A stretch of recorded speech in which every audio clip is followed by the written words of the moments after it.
สถาบันใดครับมีหน้าที่โดดเด่นครับในเรื่องของการปรับวุฒิครับคีย์เวิร์ดของข้อนี้ครับปรับวุฒิครับเพื่อประกอบอาชีพในอนาคตข้อนี้ครับตอบ3นั่นเองครับสถาบันการศึกษาครับทีนี้ครับเด็กๆครับต้องเข้าใจอย่างนี้ก่อนเนาะว่า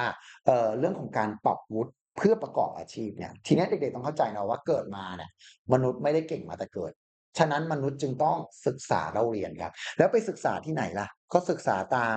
โรงเรียนเงี้ยหรือมหาวิทยาลัยครับ ยิ่งเรียนสูงนั่นแปลว่าก็จะมีวุฒิที่การศึกษาที่สูงขึ้นนั่นเองครับ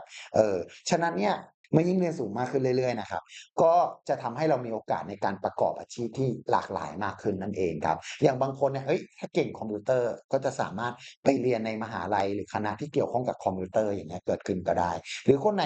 เก่งเกี่ยวกับเรื่องของการสร้างตึกหรือเก่งเกี่ยวกับเรื่องของการรักษาคนไข้อย่างเงี้ย ก็สามารถไปเรียนในคณะหรือสาขาที่สนใจเงี้ยเพื่อสามารถเอามาใช้ประกอบอาชีพในอนาคตได้นั่นเองครับฉะนั้นข้อนี้จึงตอบ3นั่นเองนะครับ